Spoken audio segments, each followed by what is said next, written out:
Whoa. Okay. Oh, my goodness. I set my coffee down. What did you do? Spilled my coffee on my notes. That happened. Oh, boy. It's not going at it. 2 seconds.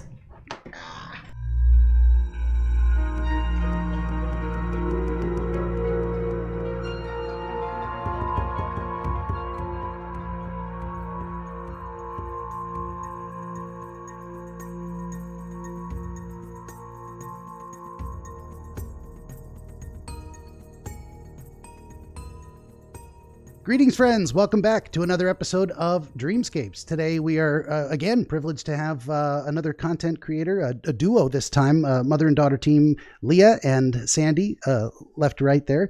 And they are the non-expert dream experts who do a dream interpretation podcast you can find on iTunes and Spotify. And we've got our friend Leah going to share her dream with us, and then we're going to talk about it. So I'll throw it over to you. Whenever you're ready, you can start, and we'll do the thing. All right. Great. Yeah. Hi. Thanks, Ben. Yeah. Glad to be with you. Oh, Thanks for letting us join you. I'll start, Leah. Okay. Thank you for coming.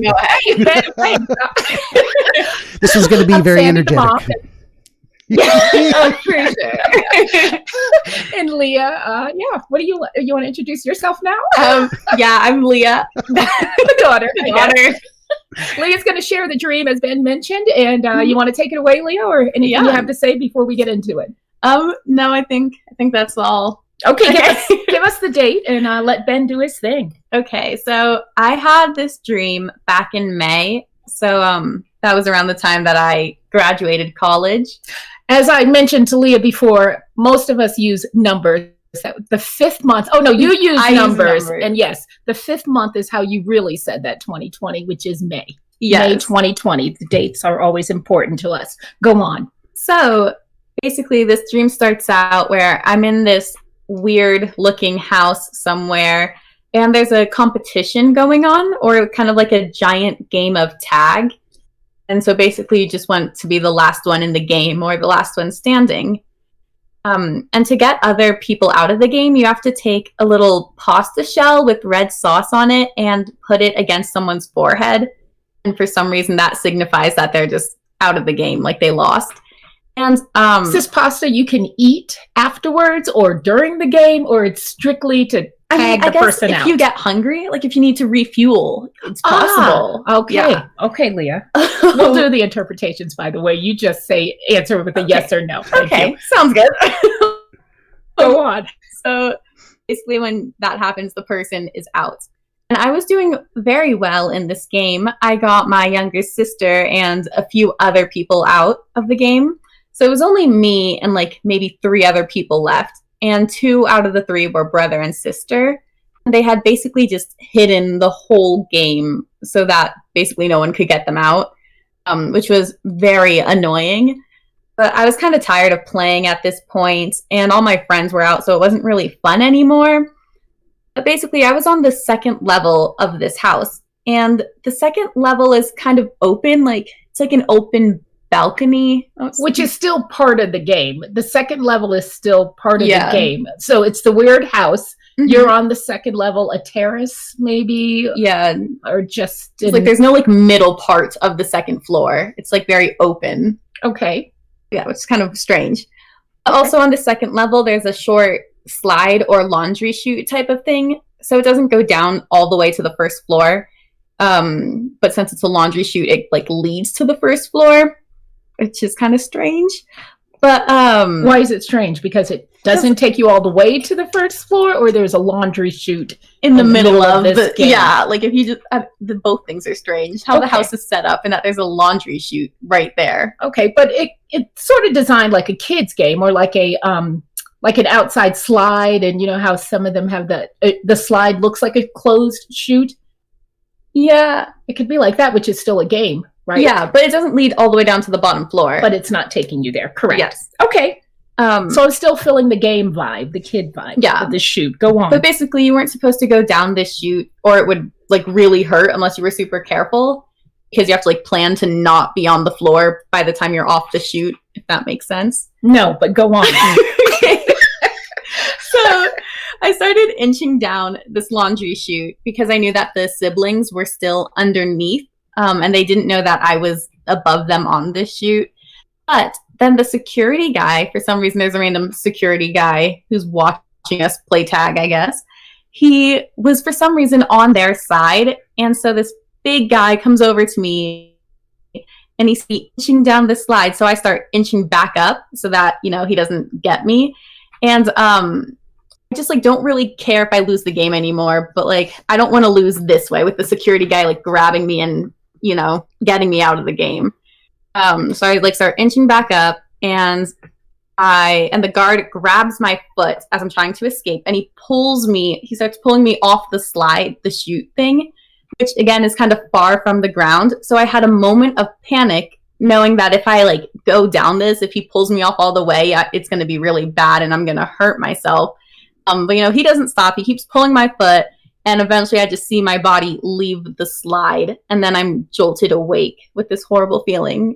So is this your nice way of saying I died? You died? Yeah, in my dream. I died. When you say you jolted awake, you mean you really, you were awake. Like I was awake. Right. In real life. In real life, you're awake. Then this all coincided after the security guy pulled your feet. He pulled my feet. My body left the slide, and I then was awake in real life.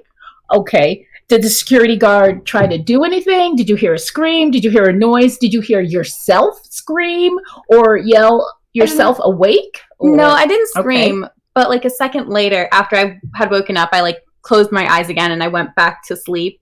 And so I was still kind of in the dream, but it was semi-different. But basically now in the dream, I was on a golf cart with one of my friends, and he was telling me about the accident that I just had. He said that I was dead for, like I was pronounced dead for 3 minutes, and then somehow I came through. And I guess when the security guy pulled off my leg, I was like falling down, and he tried to grab my head with his hands before I hit the ground, but I guess that didn't really work out too well. To soften the blow. So then he tried to save you after he realized that like he was about to kill you. Yeah. Then he tried to save you. Okay. And your friend was very specific about that 3 minutes. That's right, because he said you said in your dream he said 3 minutes you were dead. Okay, go on. Yeah, I mean that was basically it. I was just everyone was really scared because I had died. So yeah.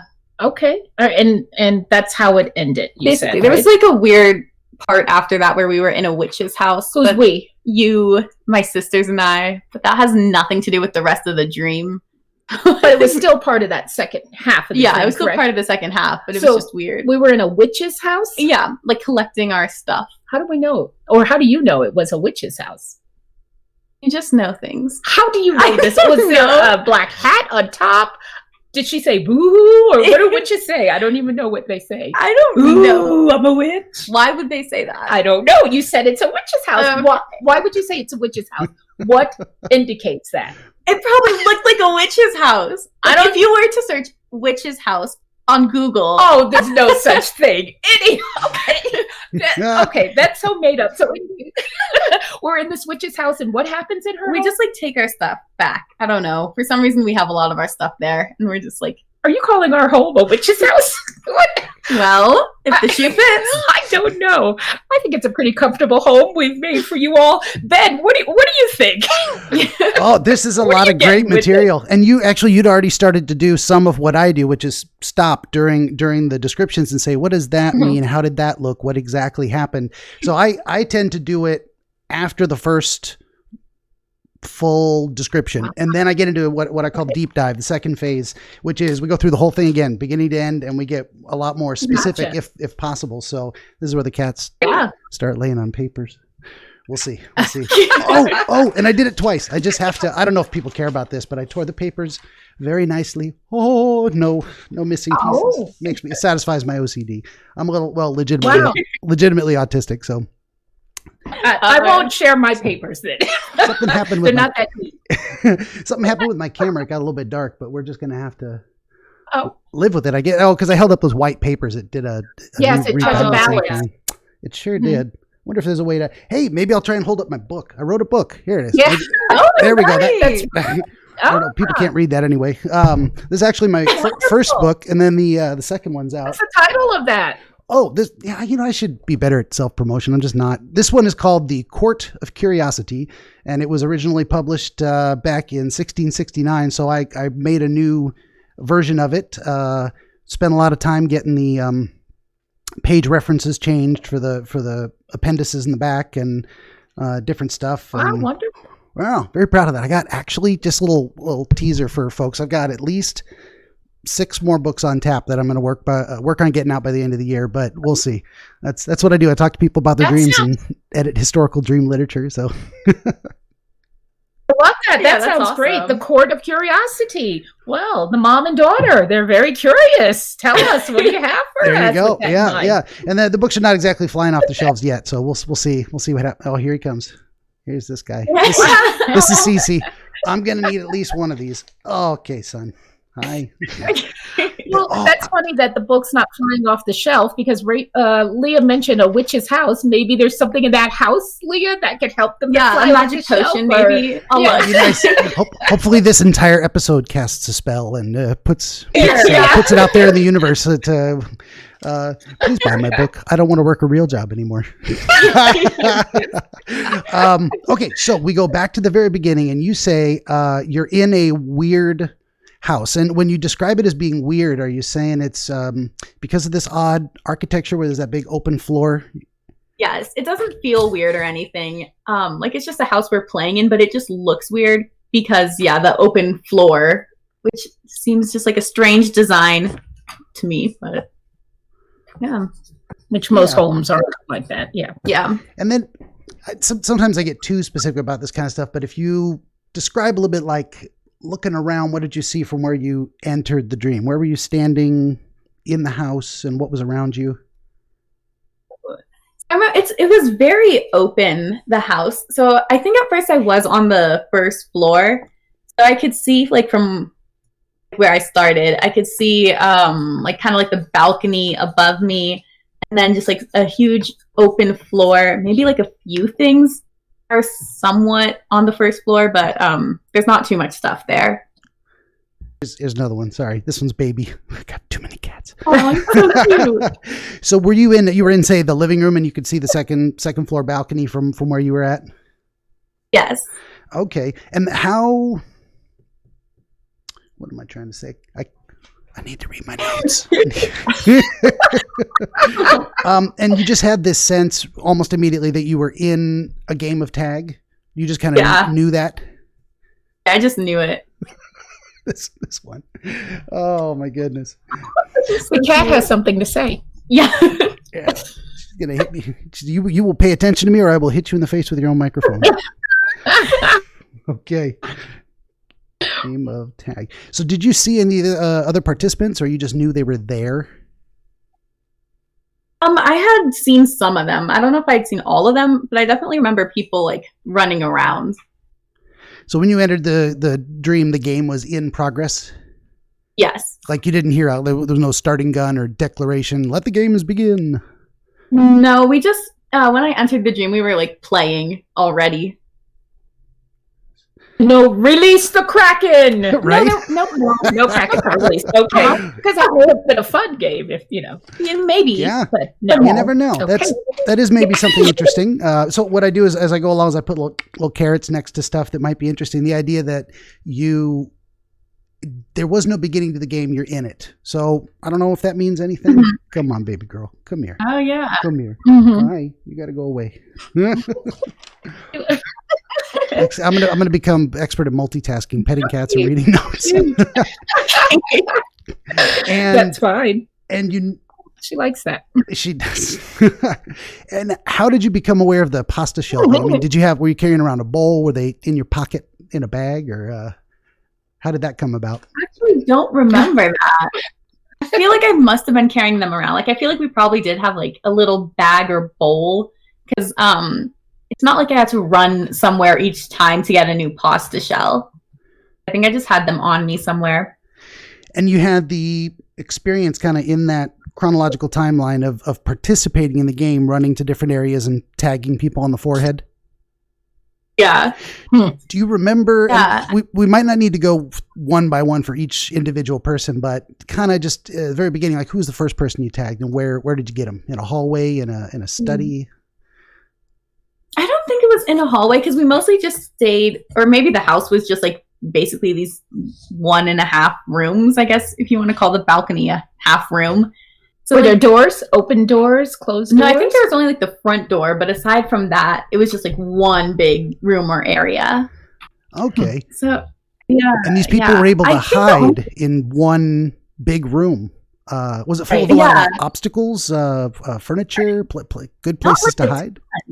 Which is weird because the 2 siblings, they were hiding the whole time. So I'm not sure how we didn't find them.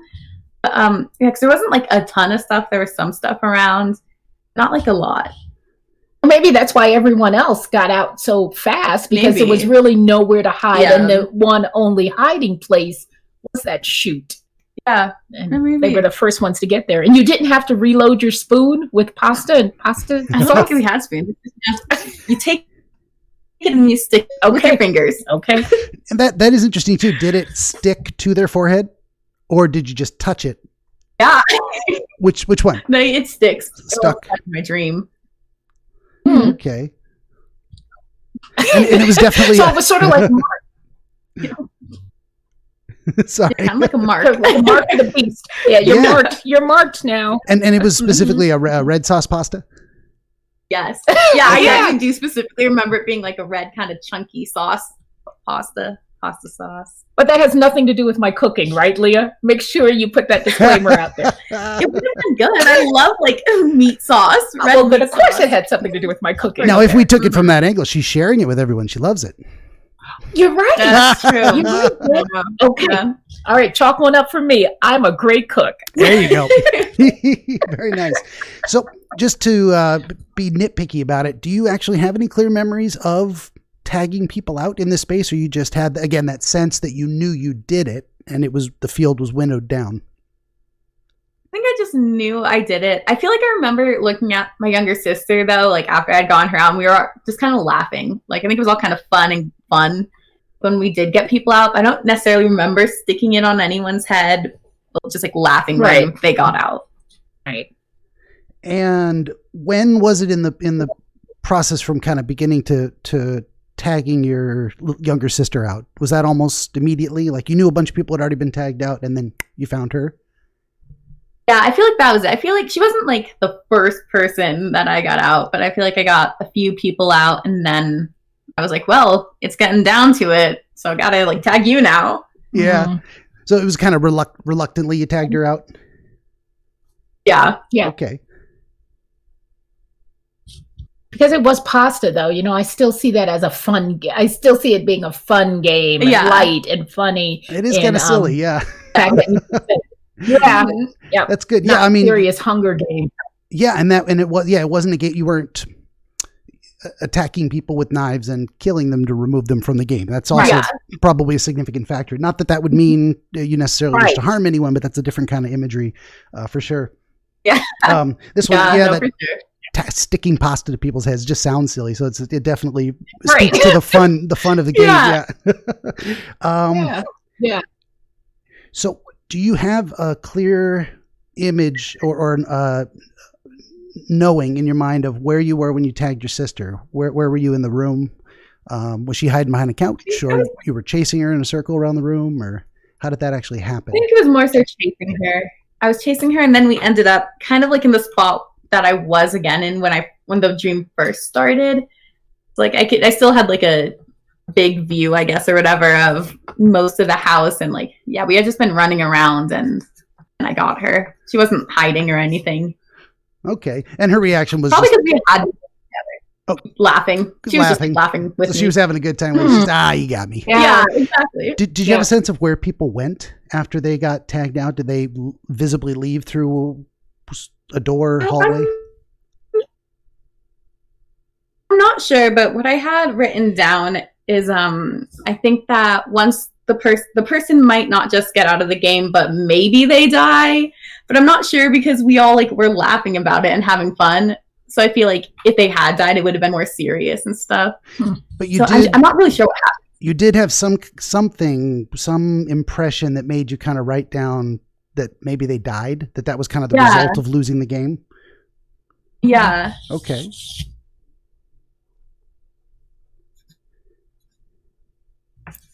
Also, it could be a reason why you would get your sister last. Yeah, that's true. Because, of course, you don't want death to come to her. Mm-hmm. Yeah. Yeah, very serious.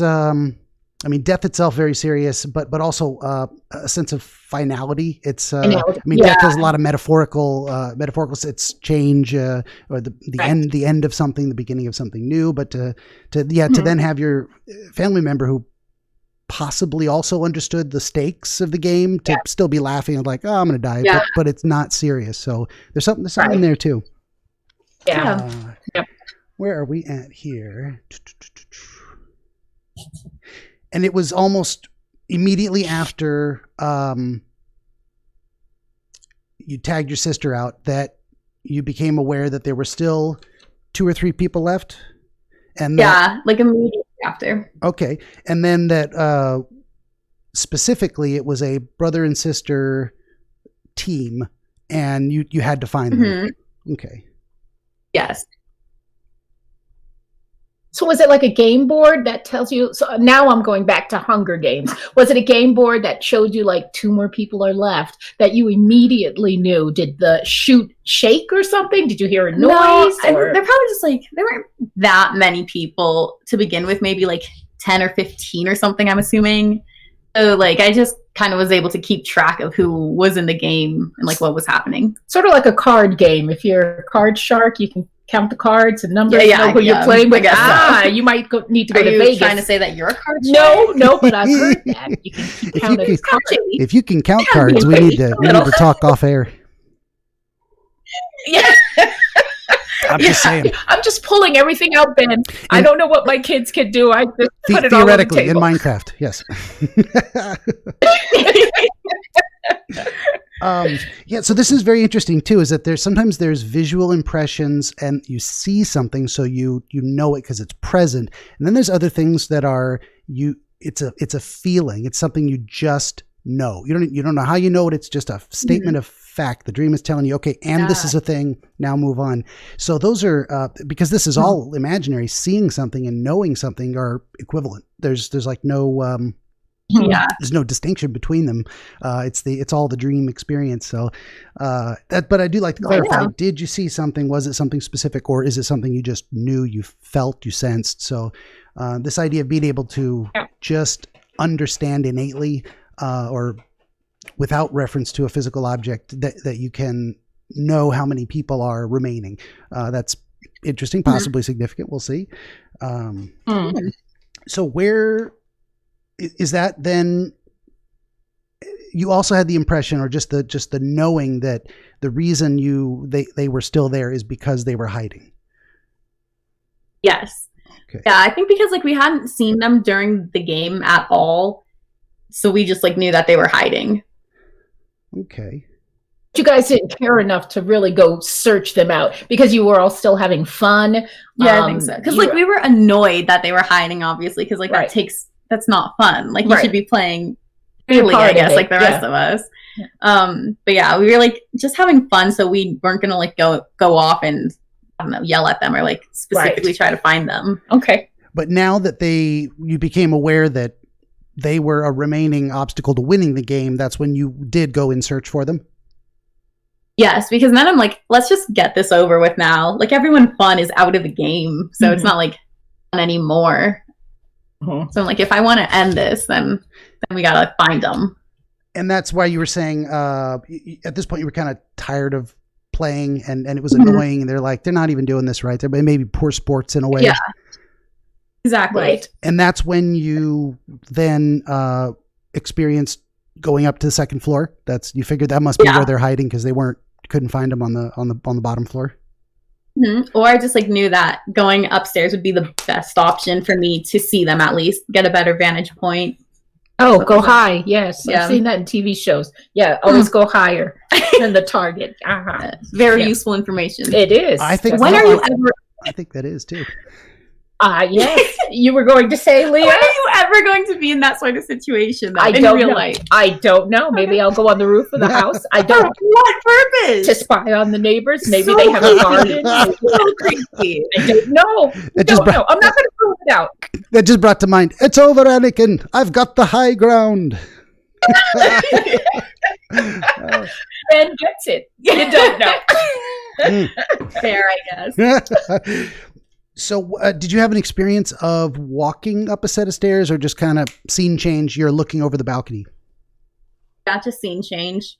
I don't remember walking up the stairs. And what could you see? Like if you had a visual image of what you were looking down on.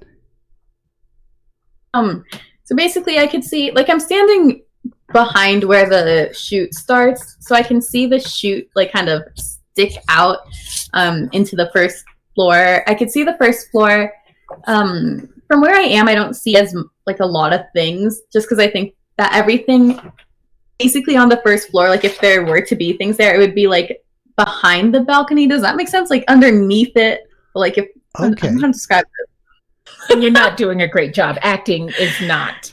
Okay. You know, Okay, so there's charades is not in your forte. Thanks. So there's the balcony, and then like directly underneath it is where we would put all the stuff in the house. Like that crawl makes space? Outside crawl space?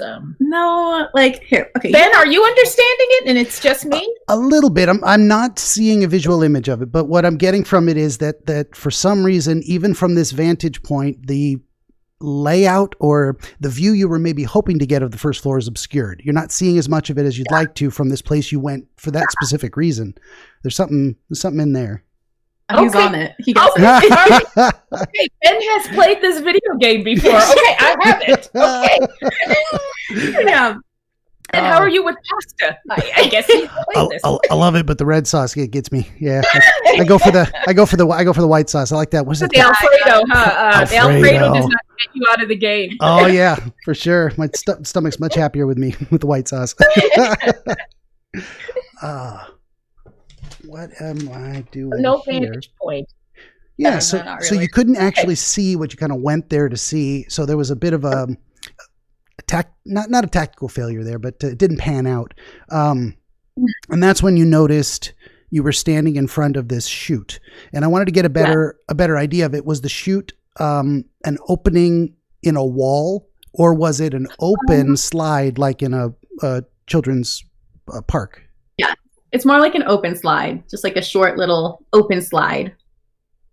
Like the edge of the balcony downwards. Like a tube. Not a tube human because it's tube? open. But a tube is open. A tube is Oh, closed. it's circular and closed. You're right. What? So a half tube. There's a word. No, there's a word for that. Half a tube. I'm gonna have to look that up because it's a thing. Sliced. Yeah. Right. I guess as long as I can Yeah, get an image of what you're saying. Open slide. Okay, great. And you said it ended the end of the chute stopped somewhere before the floor. So if you went all the way down, you wouldn't your butt wouldn't be on the carpet. You would actually drop off the end. Yes, exactly. How far off the ground was that drop? Yeah, I'm trying to think about that. I want to say like, maybe like 2-3 feet off the ground. Like it's not like super far off the ground, but far enough where you would get hurt if you like really weren't preparing for it. If you weren't ready 2 to feet? land on your feet at the end. How far is it? Yeah. Okay. So I'm trying to think, because when the security guy comes over to me, he's able to like pull me off the slide without Right. reaching up. So he like obviously is. It's not that high. Then. Yeah. Right. Yeah, and then how did you Yeah. approach the slide? Did you? Of course, you didn't dive on it head first. You said you were going down very slowly. Yeah, like I was like inching downwards. On like your butt, sliding on my scooting, butt, yeah. Scooting on your butt. Like my butt and my feet. Yeah, like kids and animals do. What? They scoot on their butt. I guess. They do. Dogs do that sometimes. Yeah, okay. And Cats too. Oh, And when you were engaged in that behavior of the careful, slow inching, what was on your mind? Was it the danger of falling off the end suddenly if you went too fast? or It was. escaping. I think it was more so just like not having them, the siblings, because they were underneath the slide. I don't know how I knew that, but I did know that they were underneath it. So I'm like, if I go too fast, then I'm not going to be able to control like standing on the ground. Like I wanted to basically inch to the end of the slide so that I could like reach down and put the pasta on their forehead while still being on the slide. Yeah. So you were still thinking about playing the game and getting them out. Yeah, I was still thinking about getting them out. So your out. goal was, okay, even in the midst of danger, perhaps, you still wanted to. So I was like, if I'm chill about it, then I won't get hurt. Okay. Basically. Okay. Do you have to bat your eyes when you say that to me? Did I bat my eyes? You did. I'd rather you look that direction I don't know. when you say that. You're flattering yourself. Not at all, Ben. You were saying. It's great. Whoa. Okay. Oh, my goodness. I set my coffee down. You do? Spilled my coffee on my notes. That happened. Oh, boy. Not going at it. 2 seconds. The cats don't like coffee, I guess. I guess not. Aren't they supposed to go Why at would it? the cats like coffee? Well, because it has milk in it. The cats like that. Oh, yeah. Well, you don't know how he takes his coffee. You know, honey Cat only. doesn't take coffee. See, there you go. So tea. Kind of like that. Yeah, I drink my coffee like tea. Honey only. 1 lump or 2. Honey, please. Yes. Okay. And with a lemon. Well, we're just going to clean this up later. Now we got sticky notes. That's okay. But you saved the notes. I can still read them as poorly as I ever could because my handwriting is crap. So that may have helped. We're going to get there. Spread out. Most of this is like I do refer and reference back to my notes, but most of it is like the process of writing it down, then writing it down again, kind of gets it into my head in a place where I can see it better and it makes more sense. I've tried my hand at giving people some text interpretations on Reddit, and a couple of them were okay, but it's not like this process where I can say, wait, let's stop, let's go back. Can you tell me more about that thing? It would be the longest thread you've ever read if I tried to do this in writing. Yeah. So yeah. So we were on the you're inching down the slide, and the reason is you're trying to go in a way sneak up on them so that you get the drop on them. You find them first, you can tag them out, and that carefulness is aimed at succeeding at the game. Yes. Yep. Okay. He's played it before, like I said. Yeah, he knows what's up. I guess so. Wow. And the impressive. Thank you. That's a lot of what I try to do is I try to. What is the type of thing I'm looking at here? It's like there's a bunch of different breeds of dogs, but if you look at them, 4 legs, extended snout, muzzle, fur, tail, usually different sizes, heights, shapes, colors, but they all kind of fit dog. So that's what I'm trying to do with these dream images is what is going on here? What type of thing is this? I may be right, may be wrong, but that's kind of where I go with it. Yeah. How far did you get down the slide before you noticed the security guard was there? Probably like a good amount, probably like 2/3 down the slide. Okay. Like I was pretty close. Like I could be closer, but pretty close to the edge. Because again, he was able to reach your foot, so you had to be somewhere down there. Mm-hmm. And then, where was he in relation to you on the slide? Like when you first noticed he was there? When I first noticed, he was a bit away from the slide. Maybe like, I don't know, how big is a foot? Like, whose foot is that large, Leah? No one's. I don't know. Think about it. Something like this. No one has a foot that size. Okay, yeah, but think about yourself. Maybe Larry Bird or LeBron James. they got feet that big. I don't even think Larry Bird. 13, 14. Fair enough. Yeah. Oh wait, if I'm looking at myself. Lewis has a size 16 shoe, oh. So that's huge. Yeah, a friend. Yeah, her sister's friend has a size 16 shoe. So think of that. I'm proportionally challenged. I'm actually going to 2 Lewis's feet. So you had to use a number 30. What you could do is maybe is it okay to say how tall you are? You 5 something, and then you could say, was it a body length? Exactly. So if I'm 5'4", I feel like it was less than my body length. Okay. I feel like half of my body length. Okay, so when you became aware of him, he was almost close enough to reach out and grab you. Yeah. Because I started panicking because I'm like, oh no, he's too close. Okay. Like, so it was going to be hard for me to escape because of how close he was when I saw him. And how was he dressed? I mean, is this one of those situations where you just knew he's a security guard, or uniform, badge, walkie-talkie? I think he was dressed more like a security guard, like in like all black probably or something, and like had a badge or had like security written on the back of the shirt or something like that. Anything that could stands... help explain the weird... Go ahead, sorry. Trying not to I was just saying that could help explain the weird house, which that weird house later on we can interpret it as being a licensed game facility. Oh yeah, maybe it wasn't a house. It could, but it was weird because, like you said, it was open again. Mm-hmm. I think about those. What is the paint gun? The paintball. Those places that you go. No, paintball. Oh, paintball. Wow. Yeah. We should have him. I know. I'm just saying, but that's why I'm just.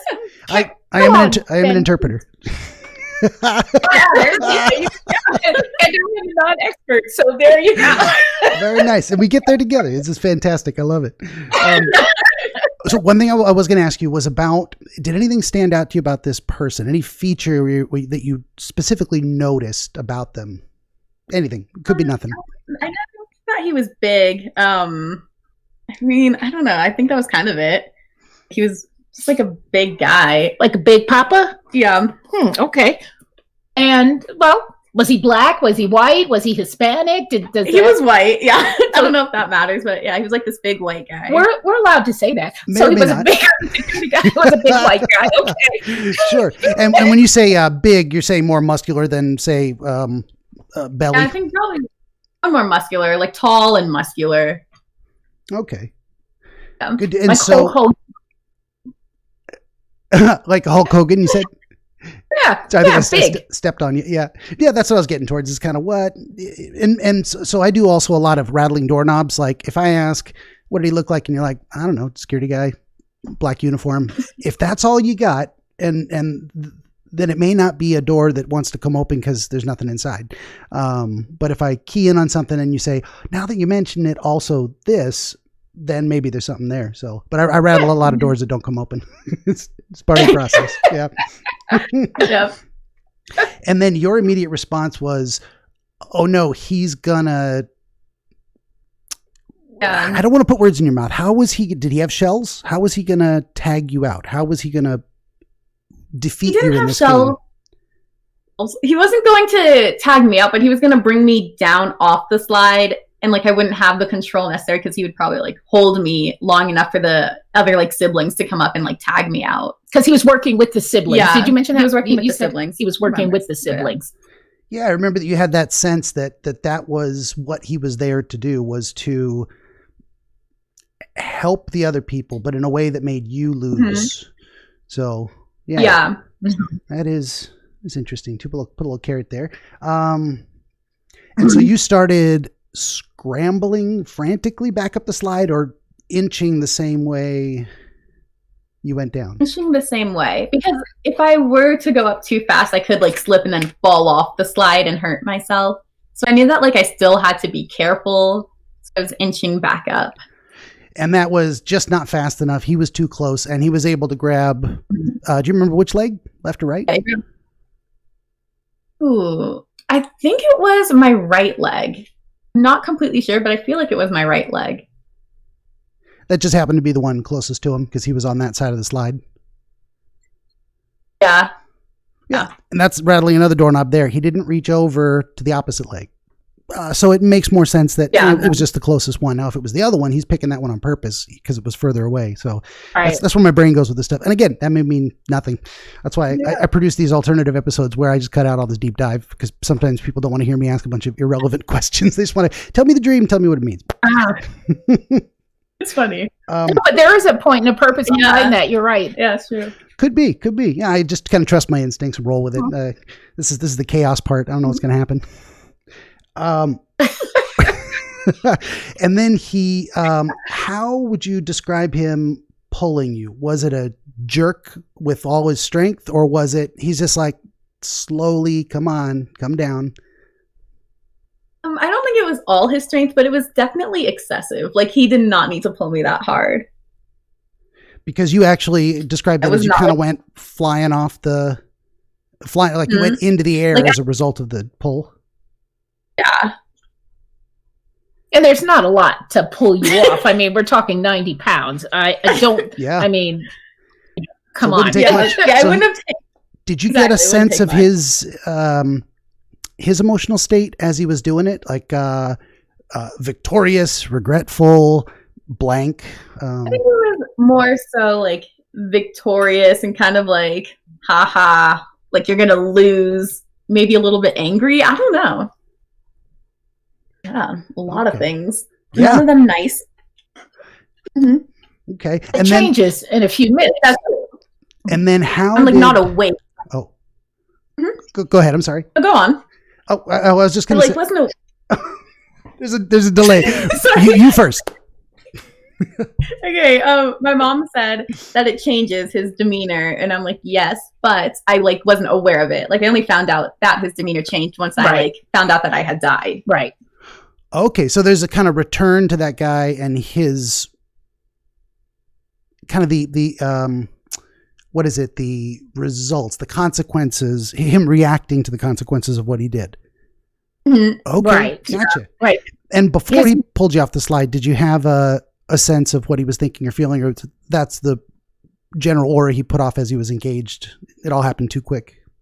I think that, when he was pulling me off the slide, I was just thinking like, oh, he like seemed like almost angry at me, and like he just wanted the siblings to win. So he was just kind of being annoying about it.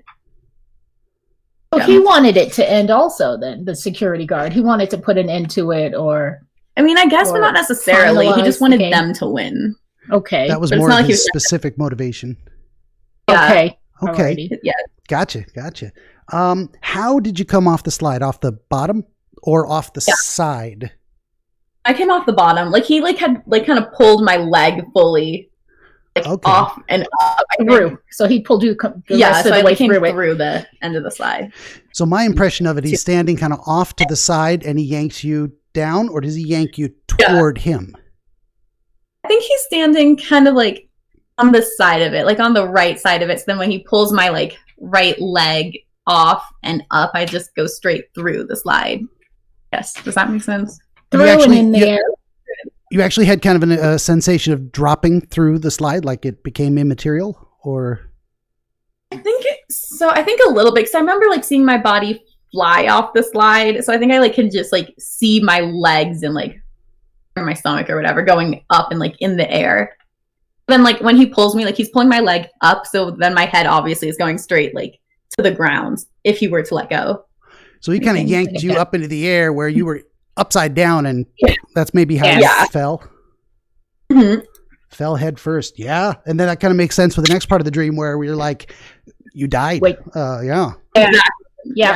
Yeah. That brings us to, where is this? Which notes have no coffee on them?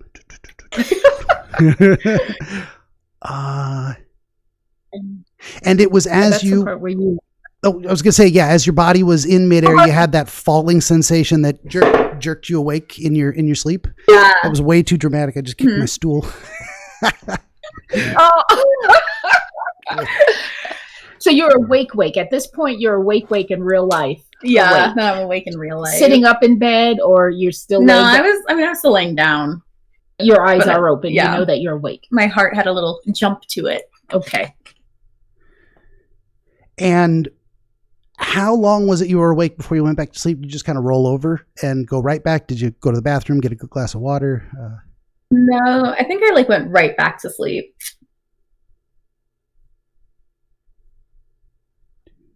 Okay. And then you had the distinct sense that you were back in the same dream, or? Yeah. Okay. I had the sense that I was in the same dream, but just kind of in a different part of it. I'd woken up in a different area, obviously. But I knew that it was the same dream. I knew that it was a continuation of what was just happening. Because that's funny, because that could be your of either heaven or hell, right? You know, depending on what information you got, right? Because if you ended it with you died, possibly, you died, and then you wake up in the same dream or part of the same dream. I could be in one place or the other. Mm-hmm. Yeah. I'm sorry, Ben, you were saying? No, that's okay. The commentary is great. So the reason you had you had the sense that it was the same dream, but also there were explicit references to the events of that previous section of the dream. Yeah. Are you relatively sure you actually did wake up? Thinking back on it now, okay. I'm pretty sure I woke up. Fair enough, because sometimes we have dreams. Did you start writing? Oh, go ahead.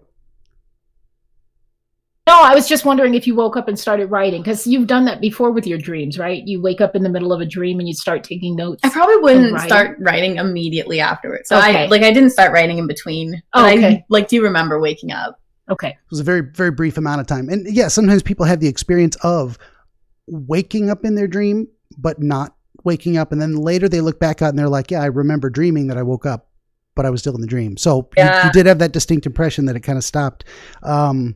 But that's fine. I just wanted to clarify. And in this next section of the dream, you said you're sitting in a golf cart with a friend. Do you remember where you were in the landscape around you? Were you on a golf course? Were you in a retirement home in Florida? Not visiting your parents, because they wouldn't be there. They're too young for that. But right. No, I don't think that I was in a golf club area, but it was there was a lot of greenery around. I don't know where we were. Yeah, if you had to give it kind of an impression, lots of grass, lots of trees, how would you describe it? Yeah, not like a vacation home, but I don't know, what's a vacation area where they do have golf carts to get around? Some neighborhoods have golf carts if you live next to a green. I guess it would kind of be like a retirement home, like a big retirement home with a lot of greenery, except not for old people, just for anyone. Okay. Get that kind of vacation vibe came to mind of a pleasant place to be, some place you wouldn't want to avoid or get away from as quickly as possible. Exactly. It'd just be some of these big sprawling homes. Yeah, it was probably just like that. Some people that we know, they have golf carts because they have lots of acres on their home, and it's not uncommon to see them ride around, which several of your friends own them. So yeah, that would have been maybe later on a direct reference type of question, so have you driven a golf cart? Do you know anyone that has one? So you're saying you actually do know some people, so this is kind of a reference maybe to that, or at least from your waking experience. Okay. And you said you're sitting there with a friend. Who's in the driver's seat? Oh, I don't remember. Yeah, who's in the driver's seat, Leah? Why are you asking me like that? That doesn't even make my sense. kind of question, then. Yeah, let's get to the bottom of this. Do I like him? How old is he? And does he have a daddy? No, you meant is it I'm sorry, my friend? Is that what you meant? Yes. Which friend is which side of the golf cart are you sitting on? Yeah. Ben, you took that somewhere else. No, you took that somewhere else. You both knew what was happening. You didn't. Okay, I got excited for nothing. All right. I don't remember who was driving, but I feel like I probably wasn't. I don't think it was me. I think you might have been the passenger. Sure. Yeah. And do you remember looking over left or right? Does that help you if you were to the left or right to listen to him? Oh, you would know that's if you were good. in Yeah. the passenger seat or. That was good. Thank you, Ben. I am a non-expert. No, I think I looked to the right, but I also don't think I was driving. Interesting. I would have been in the left seat, but I don't think I was driving. Okay. I don't know. Okay. It's a good way to figure that out, though, Mom. Oh, smart. Wow. I am a mother. Very good. You're starting to see that imagery in your head of what's the scene here. And it could have been no one was driving. You weren't actually driving the car. You were sitting in it, stationary and talking. That's true, yeah. So that may not have been a relevant section. Hey, son, calm down. Yeah. Now I got another cat laying. You can see his tail here. He's laying on my mouse pad. That's actually fine. He's off the papers. And I can't remember if you said it was and it may not matter, a male or female friend. It was a male friend. Okay. Yeah, let's get back to where I was going with this. And, I don't know who they were. Huh? I was just going to ask if it was a direct reference to someone you know in real life, or you just had the sense this person is my friend, one of my friends. I don't know them in real life, but I did know that they were my friends. Anything stand out about them in terms of appearance or dress or behavior?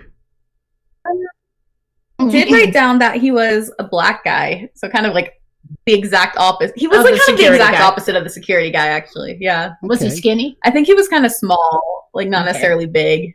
Okay. Yeah.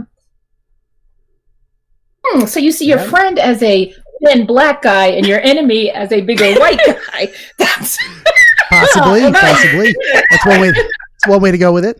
And this person was sharing with you information, or did you initiate the conversation? How did that play out? No, he was telling me, like, he was just telling me about like what had happened when I was asleep or whatever, when I was dead. Like what had happened after I fell off the slide. Do you remember? I don't think I got. Do you remember how he told you? I don't want to put words in your mouth. I feel like he probably told me, I'm not quite sure, but I think he was telling me like these are the facts. Like it was kind of sad. Like he wasn't sad because I was fine, but it was like a sad moment, I guess. So I don't know, but he was telling me more so like factually. was he part of the game? No. Okay. He was like some new random person. But he just got word, so word got out the Yeah. game. Or okay, Yeah. all right. Did you get a sense of why he was telling you that? I think because like he was just supposed to be one of my like close friends.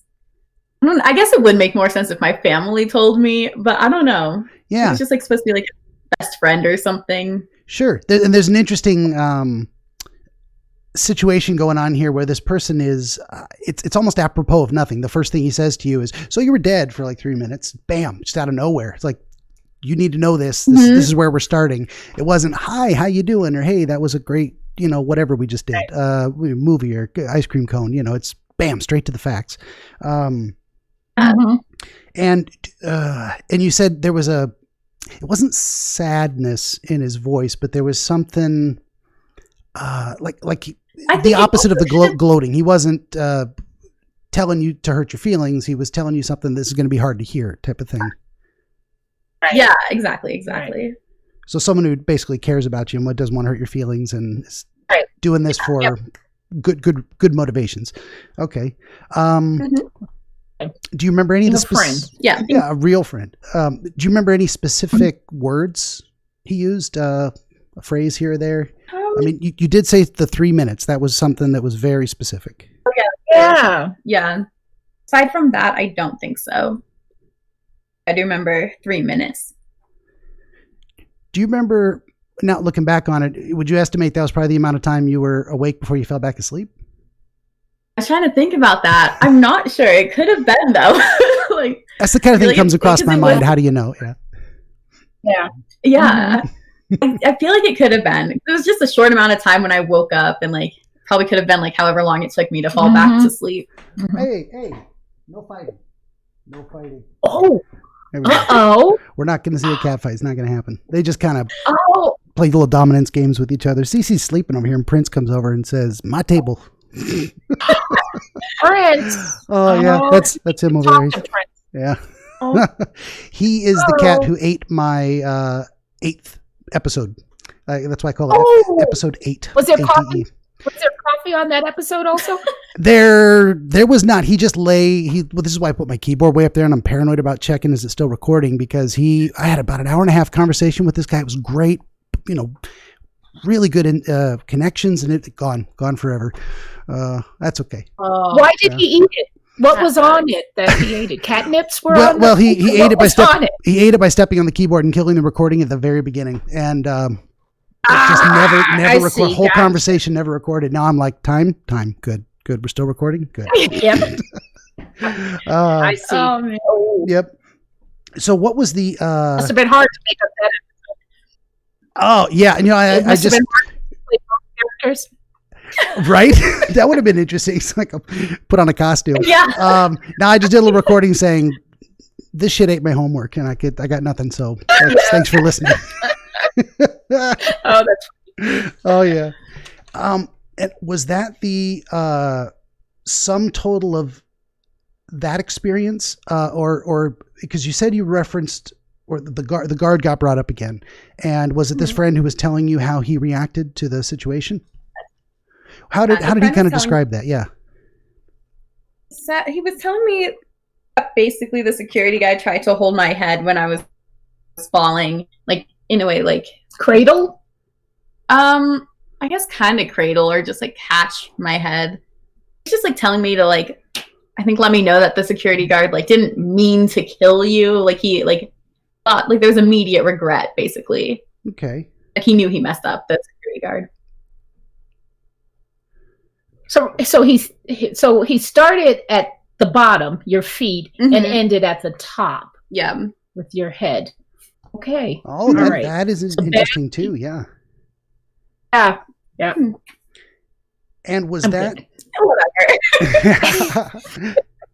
and that was that scene of being in the golf cart and having that conversation. Was that the kind of fullness of it? Was to get that across to you? You died. Here's how you died, and here was the result of how the security guard felt about it, and he's sorry, and he didn't mean to do it. Yes. Yeah. Okay. I think he was just like wrapping up. It's in summation. Yes. Okay. And then that's when another scene changed. Bam. Now you're in this house looking for, okay. Witch's house, Ben. She said it was a witch's house. And that's where I was going to ask again. House. Is this something that you just knew it? You just knew I'm in a witch's house. This is a house of a witch specifically. I think so. And it looked like a witch's house. Like maybe there were potions or something lying around that made it seem like it was a witch's house. I think it was kind of big and like creaky and dark. Okay. Stuff like that. Spiderwebs. Maybe spiderwebs too. Her husband. I don't think she had a husband. Oh, what? Okay. A broom? Probably brooms. Yeah. So there was you had the sense at least of a physical environment that also reflected what it felt like. Yes. Okay. Yeah. Good deal. And what you were doing there, is that when immediately you had the sense I need to find these things. My things are here and I need to collect them. Mm-hmm. Exactly. With my mom and my sisters. My dad wasn't with us at this house. It was just the ladies. Ladies' night. Yeah. Did you have a sense of any specific items you were looking for? What type of items they were? I think they were just kind of like household items. Like for some reason we not had like our whole house there, but like we had just a ton of our like household items there, I guess. Like, appliances, clothes? What do you mean? Just like everything. Basically as if we were for some reason living there or Beds? staying there for a little bit. Almost like the entire contents of your regular house had somehow ended up in this place and you were ready to collect them and remove them from that place. Mm-hmm. Exactly. Okay.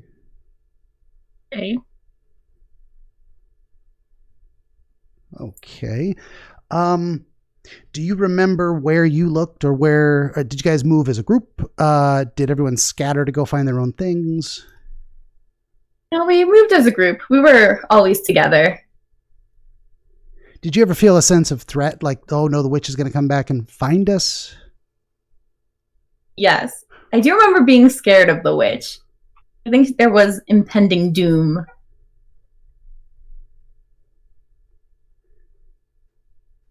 Okay.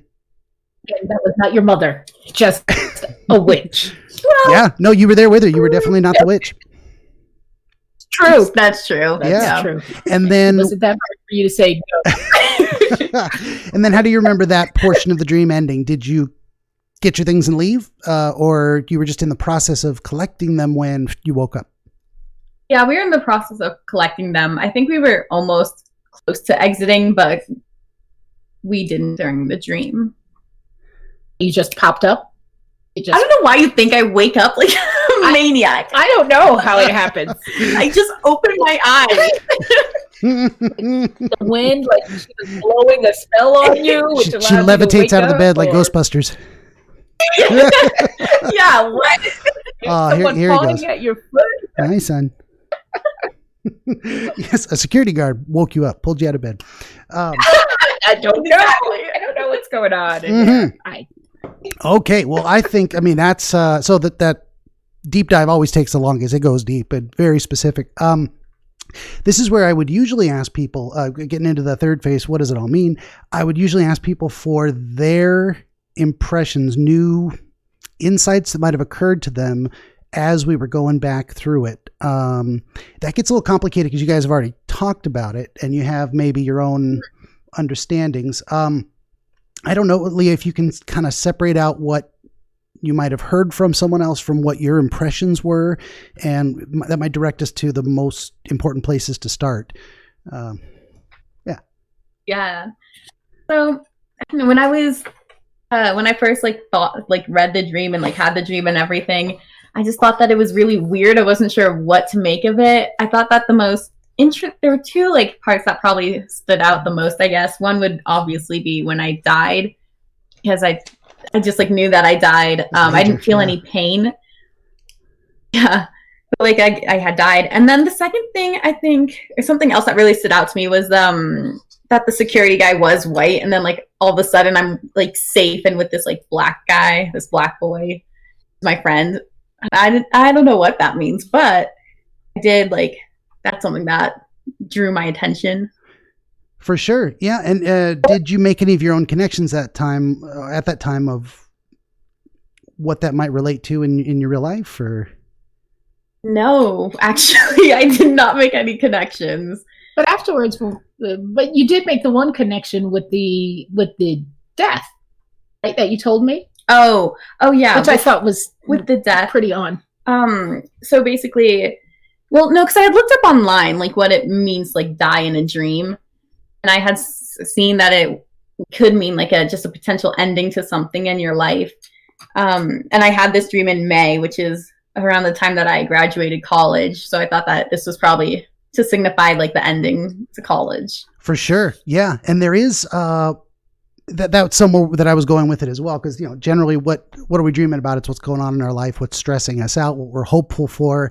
Our brains just never shut off. They're always problem solving. And sleep is when we tend to have that imaginary what if ability to manipulate an unreal space to put anything we want in it and try and say, okay, if this is the problem and that's what I do, what's that going to look like? And we can play out all those different scenarios. So that's one way to look at it. Yeah. So I was going to say in relation to, and again, I'll start throwing out ideas, and if it doesn't resonate, just tell me. But the idea of college itself being a game you wanted to get over with, after 4 years, and more than that, because you've been going to school for another 12 years before that. It's elementary, high school, college. Is this game over yet? Can I just stop? And having it feel kind of I remember that 20 years ago. I remember that experience of just please God, let this end. Yeah. Oh, that makes sense. I feel the first part of college was really fun. But then my senior year, I was okay, this is a lot. we can stop this now. Yeah, it gets progressively more difficult, of course, but then also just that, the nature of running that marathon. You see that finish line, you're I just want to get there. I just want to stop running. Yeah. So how would that relate? Yeah, I agree. Yeah. Thank you. I agree with that. How would that relate to, say, playing a game of tag and having to eliminate competitors? Were you already looking forward to what am I going to do for a living? After that, how am I going to find a job with this degree? Yeah, well, I didn't really know what I want to do after college. But I wasn't sure about that stuff. Fair enough. I think it also picked. Go ahead. I was just going to say, I think it also picked off some of your friends or acquaintances as well. It was an opportunity to distance from those that, maybe were just acquaintances and not friends or lifelong relationships versus the ones that you like and have fun with and you're still friends with today. Yeah. I mean, that's a good angle on it too, of winnowing out people that are less important to you. You did kind of go through that process? Yeah, I think so. Just throughout college in general, just people can't come and go. They do, yeah. And then if you're living, say, in the dorms on campus, you're going to see some people every day. You graduate, you just never see them again. You don't live in the same hallway anymore. Yeah. Yeah. When you think about that in relation to tagging people out, do you get a feeling of significance, or is that kind of ancillary? Just kind of, that's also a thing. I don't know. Maybe because I feel like because of COVID, I came back to Colorado early. And so when I figured out we weren't having a graduation, I was like, oh, there are some people who like I'm friends with, but not close enough to ever see them again or talk to them again. And that was like, kind of, that sucks. That actually does make sense. Yeah. Not necessarily trying to get them out of my life, but like it just happened that way. Yeah. Yeah. And it is kind of a process. You have to actively choose, who am I going to put effort into maintaining contact with? That might be something there. Yeah. Especially like the brother and sister hiding underneath, you're right. You had to actively go find them, just like some of your friends, like you said, you didn't get to say goodbye to, or but I just like the brother and sister. That's true. In the dream or in real life, do you have a recollection of a brother sister pair you knew in real life that might represent the people in the dream? No, I think they were just kind of random people, as far as I can remember. Yeah. There's something in there too of your final nemesis, your final obstacle to defeating or winning the game is a family unit, two people that are close together, closer than say just two friends. They're family, brother and sister, and that they're working together to win, and that you have to be extra careful, crafty, not sneaky, but really think it through and put effort into strategizing a way to defeat them. Only to have it interrupted by this security guard. Where I was going somewhere with that. So you've got that representation of the tight, not a pair bond, but family bonded opponents, and you've got, say, this representative, this authority figure who's cheating for them, taking sides, stepping out of his role of impartial judge or just there for safety, and like, I'm going to put my thumb on the scale of the game.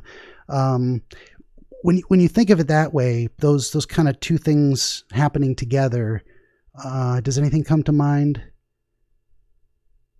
A very vague question. I'm sorry. That's all right. I don't know. I can't think of anything. Was that around the time when we had those college scandals, those superstars who were getting their kids into college unfairly, who didn't belong there? I think that was like a year earlier, but that would make sense. Okay, because that was all over the news. It was plastered all over, going through COVID, not having your graduation yet. Here are these kids unfairly getting in because of their parents and their money and their status. That was like a year earlier. So I mean, it could have been that, but I don't know. But to any current events in your life back in May, any difficulties with, say, authority figures not treating you fairly, and then the opposition of this brother and sister team? Oddly enough, I feel like I can't think of it. I don't think I've been like treated unfairly by anyone, or like that anyone's ever been like out to get me or anything. Fair enough. Yeah, and it doesn't have to be a specific person. And it could be a part of yourself. I mean, it could be a piece of you. I mean, as much as all these things are different pieces of you, that's what we're trying to put together, is where do these things come from? So, I mean, that security guard could be a piece of you as well. That's maybe you feel you're treating yourself unfairly in some sense. You're not judging yourself neutrally as you should, or you would hope to. I don't know. I don't know if that, again, if these things don't resonate, just I'll rattle a different doorknob. Something to think about. I can't think of anything you've ever shared or told me, or we've connected, but maybe it's just not coming to mind. I know, it just might not be coming to mind, but I can't like think of anything for who they'd represent right now. Or what. Yeah, for sure. That's, and then, this idea of I think we've already been over it a little bit, just a little bit of the idea of the pasta shells, sticking it to people's forehead. It'd be, to me, that the first thing that does say is the kind of silliness of it, the silly nature of this game is like, it's not that serious. So you've actually got something that starts off fun and laughter and silly, and it goes to become more dangerous and serious, and then to end in your death in a way. So I think there's something there with that arc of the story, that it becomes more, what am I trying to say? Serious, but crucial. What words am I looking for? I don't know if any word comes to mind about how that evolution from this was all fun and games and now it becomes not. Keeps escalating and getting just worse and worse. Kind of escalates. Yeah, that seriousness of it. That's another word I'm looking for. It's not serious. It's more like how consequential. Like there's. Yeah, now the word's not coming to me. That's okay. I got Swiss cheese holes in my brain sometimes if words fall in. Yeah, and then that idea of this death. Yeah, there was that finality, but it wasn't just you got tagged out. It was died. It was actually, you were, and there's a sense of like you didn't cause this yourself in a way. You didn't trip. You didn't lose your footing. An external force acted on you to remove you from this slide, and it almost maybe felt like you fell through the slide, like this, whatever this slide is. What is a slide? I mean, it's a could be a faster way to get from the top to the bottom. It's a direct route. You didn't go down around some stairs. You're taking a straighter line towards your goal, but in a way that's also strategic. Like I know they're hiding under there, so I'm going to get them first. There's something there. I don't know if anything comes to mind when you think of that. Yeah. No. I know. I'm trying to think. So some way that I'm trying to get through life more strategically. Could be. Go on. Well, I was going to say, like, so my major is pretty weird, but I feel like it could have panned out very well if I actually did well in my major. Are you okay to say what it is? Yeah, so my major is modern languages. Basically, I was learning Mandarin, and I have been, like, learning Mandarin for years.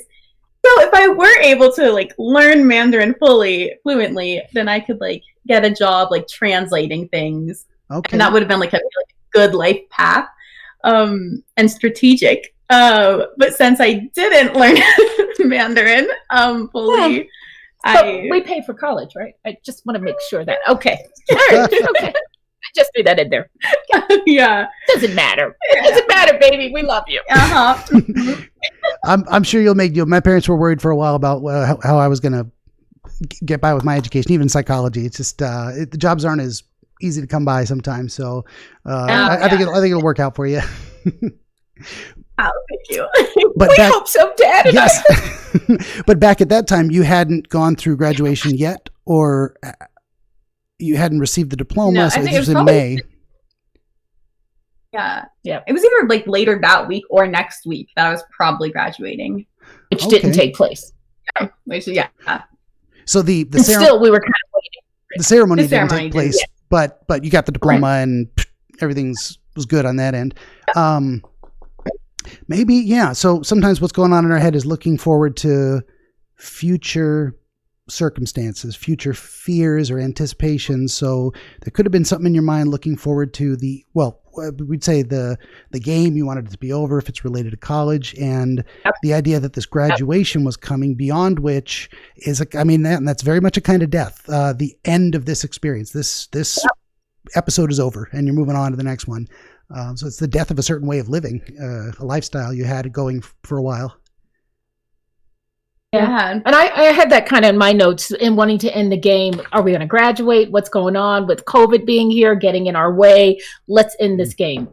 Let's just graduate. They keep postponing it, hoping that COVID would go away. So they postponed it to the next month and the next month, and nothing came out of it. Okay.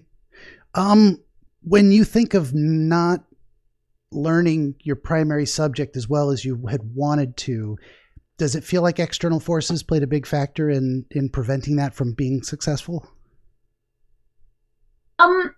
Somewhat. Like, I feel like obviously if I like go to China, if I had gone to China for like a year or 3 years or whatever, then I think I definitely would have learned it or like could have picked it up or something. Was that on the table? It could be until COVID. Like that was like that college. Yes. Oh yeah, that's true. You wanted to go for that year. There was a program. So you had gone 2 times previously, but only for like weeks or months or the entire summer. And then the next one you were going to go for I didn't have maybe study abroad for a year. Oh yeah, I was thinking about like studying abroad for like a year. So that didn't take place. Mm-hmm. So brief side note, because I had a silly thought. How did it feel to be in a country where you were taller than everybody? And also a different color, which makes a difference too. So you'll have to tell them about the experience, the photos. That's true. It was very interesting. Also, I thought that I wanted to be taller. Like I wanted to be able to see over everyone's head. No, that didn't happen. Oh, they were taller, I guess. Maybe I've got a misunderstanding of how tall most Chinese people are. Fair enough. I know. Right? Yeah, I do remember you telling us when we would call and speak to you while you were there. So we're African American, and Leah would tell us how in the streets people would stop her just to take pictures of her because she's African American, and if they could take a picture with her, stop her for that. Like a genuine oddity, like an alien from outer space. Like, hey, you look cool. Come here, I want to get a picture. You don't see this every day. Yeah. Yeah, that is pretty cool. That's kind of the flip side of it. I mean, we hear a lot in, say, pop culture and political circles of people being othered, and as a negative thing. But there's a sense of being the other where you are exotic, and as long as we don't say fetishize that into someone's entire personality, it can be fantastic to be the odd one out, and everyone loves it. They're like, "Oh, that's so cool!" You stand out in a crowd, literally. So I'm glad it was a good experience for you. I was thinking business and how do we make money off this? Let me send all my kids down there. And for sure, you go to China and you might be in high demand to be, say, an English teacher and communicate both because of this. Sell your exotic nature, make it work for you. Yeah, that could be a something you could do anyway. Yeah, true. So that maybe I'm putting that kind of, so that was the tangent, back on what I was originally going to say, the idea of this authority figure pulling you off the slide that was taking you to victory in the game could be related to, say, closing the borders and travel to China, which this unfair authority figure ruins the game, cheats on the side of of making you lose. Because you didn't get the opportunity to go to China? Yeah, no, not again. I mean, eventually, once the borders open up, I can go back sometime. Yeah, when you think of that idea, does that kind of resonate with you? That that actually does make a lot of sense. Because like there was this kind of plan where I have thought about like teaching English in China, and that was a program that I was like looking into. COVID hit, and so I couldn't do that, or like I wasn't going to do that anymore. I saw the security guard as COVID also because he stopped your plans, killed your plans. Of going down there. Makes sense. Yeah, definitely. In that why was he a big white guy? Because that's all the people that are, well, not all, but most of the people that are making these decisions in government are. So it would be represented this authority figure beyond your control, yanking you out from a victory in this game. That kind of blows my mind too. That's a strong connection, I think. I think so. Yeah. And it leads to a kind of death. There's the end of the game, but it's specifically, it killed a possibility you had. And then you get this next section. So a lot of times is the transitions in dreams are important. It's like, why wasn't it smooth? Why did it jump cut? And a lot of it is, here's this idea, here's the whole idea, and now we're on to a different idea. And a lot of times they trigger each other. The reason you jump into the next phase is because of the last thing that happened in the first one. So to suddenly wake back up in the dream, and you're in now a pleasant setting, the game's over, you've got a friend, someone who's looking out for your best interests, and they're just explaining to you what happened. Thinking of what we've already talked about, does that bring a new understanding to kind of how this friend was telling you what they were telling you? I feel like it kind of shows that like the friend was telling me that, it was like bad for a little bit what happened, but now you're fine and you're going to continue to be fine. Yeah. It had that very kind of hopeful, looking towards a better future type of vibe to it. Yes. Yeah. Okay. Exactly. And once that circumstance was done, that's the next jump cut is to this. Now I'm with my family and we are all gathering our things together. What is seeing that chain of events? Where does that bring you to an understanding of that idea? I still don't really know. I don't know. Maybe that just like I'm always going to end up with my family. Like they'll always be there. Something like that. No. Oh, I'm sorry. Should not stroke your face during that time. Okay. Well, there is very much a safe haven aspect of, so I'm in this game. I lose through. It's not my own fault. I got cheated. I got yanked off the slide, and I've got a friend, someone close to me, giving me encouragement, and I land safe, happy landing, safe harbor back at home with family where all my stuff is. But then why this gathering your stuff from a witch's house and this sense of fear? Or how did you describe it? Yeah, I was afraid. Yeah, I think you used impending doom, like something bad was about to happen and that the witch would catch you. So what's the idea of, specifically a witch? I guess does the idea of a witch hold any meaning for you? I don't think so. I just like, I guess when I think of just like the witch, I just picture the typical kind of scary witch, like the greenish kind of like monsters, long noses, pointy noses, and those big hats, pointy hats. Yeah, and it's also I don't know, like a magical creature in a way. It's something that isn't, maybe human, but not fully, because they can do things other people can't, and in this sense, malicious things. So this is another force beyond your control, maybe something that might have power to affect you in some way. And that they're not looking out for your good. They're not there it's not a fairy godmother. It's definitely a witch. Definitely. Yeah, and that all your things, not just your things, but your family's things ended up in this place, and you were there to get them. So there's an aspect of bravery to it, of like, I'm going to challenge this dangerous situation to gather my things. These are my things. They don't belong here. We're taking them home. So there's something in that as well. What, does anything come to mind? I don't know. I feel like we haven't I don't feel like anything is kind of like separated from me or my family. I don't know what I would have to gather.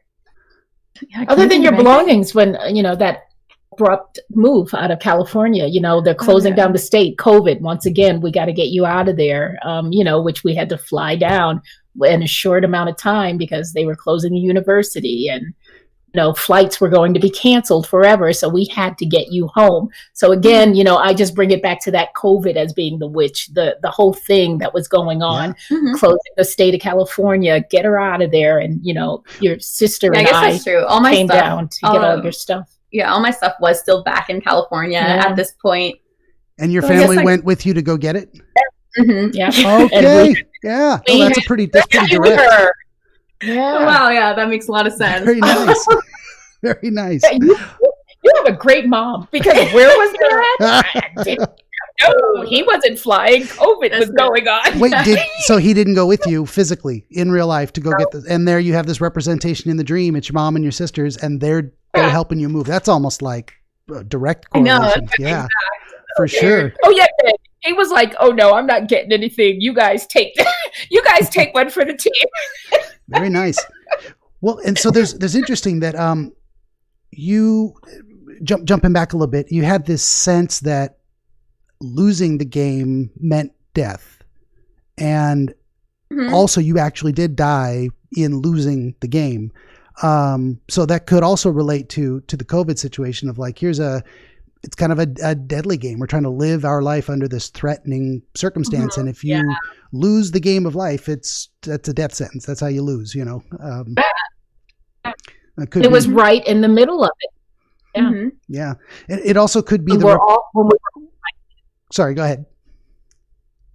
No, I was just saying, when we were all as a nation, where everyone was fighting it, unsure, we didn't know. You hear different stories, just everyone was trying to fight it and figure out how to get through COVID.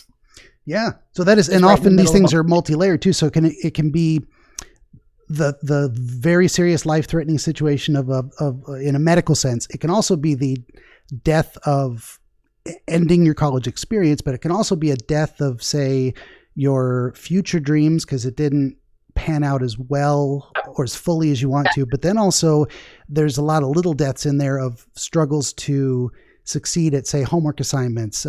You don't get an A, you got a B, and you wanted an A. And so there was the death of that dream of getting an A on a specific assignment.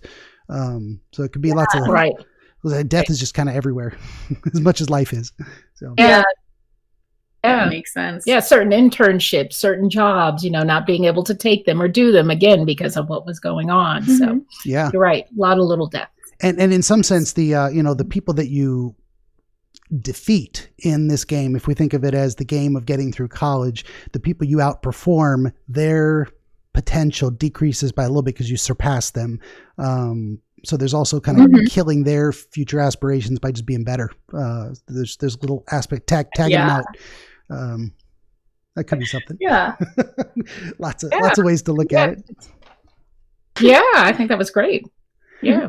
And I think we already mentioned it too, the idea of going upstairs to get a better vantage point. To again with that strategic thinking of trying to puzzle your way through, how do I win this? What's my strategy here? How do I get a better view of the situation? You go up to look down.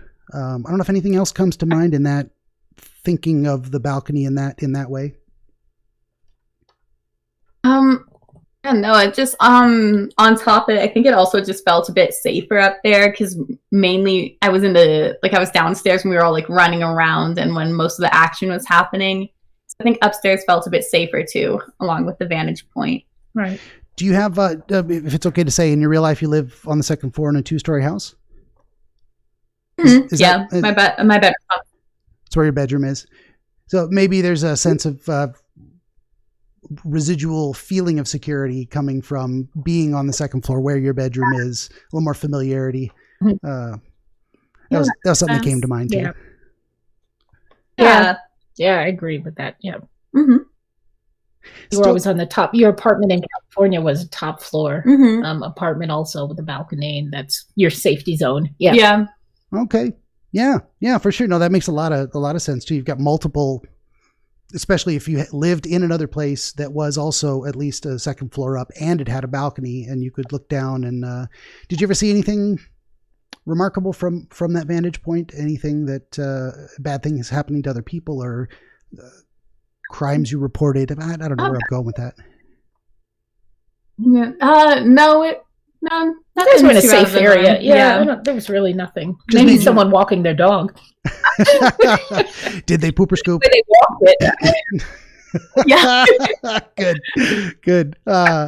Okay, so just a general sense of safety, comfort in that type of location. Yeah, and then also if you're on the second floor in the dream on this balcony, no one's sneaking up behind you. You got the drop on them, and actually that's where you discovered how to win the game from that point. Like if I go down here in just this way, I'll be in a position to pull off a victory, and then it got cut off. I don't know if that imagery relates to anything with school, with COVID, with the vantage point from which you can see the end of the game and a way to win. Maybe like I could just see just like the literal graduation ceremony so well, and like just the end of the year, just like hang out with my friends more, and then just all that coming to an abrupt end. Oh yeah. That would be a very powerful image as well, with this authority figure acting to put their thumb on the scale and cheat the game away from you. Yeah. Exactly. Yeah, because it was so close. I mean, preparations were already starting, definitely behind the scene preparations were already starting for this huge graduation. And again, just to lose it like that. Yeah, to have it all yanked away. That's terrible. Yep. Yeah. Mm-hmm. Possibly one of the only things that's still, well, there's a lot of little stuff, but why specifically a brother-sister combination? And why were they working? I mean, working together? Why were they the last opponents standing? I don't know if anything comes to mind when you think about that. Why specifically? It wasn't two girls. They weren't twins necessarily. It wasn't two boys. It was one boy and one girl, and they were your opponent. I think they represent something you were trying to tell yourself. Maybe, I don't know. I don't know what them being siblings like represents in my mind. I can't think of anything. Yeah, I don't have anything for that one either. That one I kind of just left as a brother and sister hiding. Yeah, and it may not mean anything, but if we assume it did, if it's like if we say, maybe go with archetypes and say there was one masculine, one feminine, and they were working together, and that you had to be you had to outperform them to win. It might be something there that it's in the balance of masculine and feminine energy in some way, or not stereotypes, but personality traits that we would consider stereotypically, that there was something about that balanced combination that allowed that, but they were hiding the whole time too. That's how they made it to the end, and it was annoying. That's true. They were hiding. Yeah, I think there's something in there. Camping, right? Camping. They were camping. Just snipers. Damn campers. Hiding underneath. What? Yeah, hiding. And it was on the chute. Yeah. Second floor or first floor would that part of the chute be that they were hiding under? Were they? They were on the first floor. So they were at the disadvantage, almost at the losing spot anyway. Yeah. So it was never going to come, to be successful. Like they never should have won because they were like hiding the whole time. And it was on the bottom. I should have gotten them. Right. Yeah. Yeah. So anytime you went up to the top, you would have been anyone would have had that advantage point to get them. It was just a matter of getting to them. Yeah. They would have been discovered. So it may be an obstacle to come your way, but I feel like you'll always discover it and be able to conquer it. Mm-hmm. There is a sense to that as well, that you in your dream, you took an action necessary to see the path to victory. You didn't just give up and quit. You did something proactive to put yourself in a position of being able to win the game. So I think it's very, very good. Speaks to your self-concept, your character in that regard. You're not going to go down easy. Right. Yeah. Right. Oh, you're telling me. Oh, gosh. Speaking from the battles in the house. Speaking from experience, it's us difficult ones that tend to struggle through somehow. Yeah. Oh, man. Well, maybe you just shouldn't fight things. I don't know. Is it me? I don't know. What do they say? Steel sharpens steel. If you're. Yes, that's right. Yeah. Yeah. You're welcome. It is a two-way street there. Well, we might not get to the bottom of what the siblings mean exactly, but it's an interesting imagery. You might think about it later, like you record your next episode. And I slept on it. I had a new epiphany about it. Maybe you'll come up with something. I'd be happy to hear about it. Yeah.